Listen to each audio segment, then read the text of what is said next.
সীমানার ভেতর অমুসলিমদের প্রবেশ সম্পূর্ণভাবে নিষিদ্ধ। অল্প কিছু সংখ্যক সৌভাগ্যবান হাজি সবার আগে পবিত্র মক্কার এই সীমানায় প্রবেশ করতে পারেন। এটা 1928 সালের পবিত্র মক্কা মুকাররমা। এই এলাকা মসজিদুল হারামের আশেপাশে। এখানে পুরাতন বাড়ির পাশাপাশি অনেক সুউচ্চ ইমারত দেখতে পাচ্ছেন। এগুলোর বেশিরভাগই হাজিদের জন্য নির্মাণ করা আবাসিক হোটেল। এটা মসজিদুল হারাম, এটাই কাবা। হাজিরা তাওয়াফ করার সময় 7 বার এই কাবাকে ঘিরে চক্কর দেন। কাবার দরজার সামনে মাকামে ইব্রাহিম। মাকাম ইব্রাহিমের কাছে নির্মিত ভবনের মধ্যে রয়েছে জমজম কূপ। মানুষ এখান থেকে জমজমের পানি পান করেন এবং অজু করেন। এটা সাফা ও মারোয়া পাহাড়ের মাঝখানের দূরত্ব, যেখানে হাজিরা সাই করেন।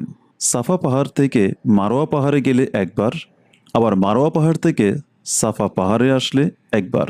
এভাবে মোট 7 বার যাওয়া আসা করলে সাই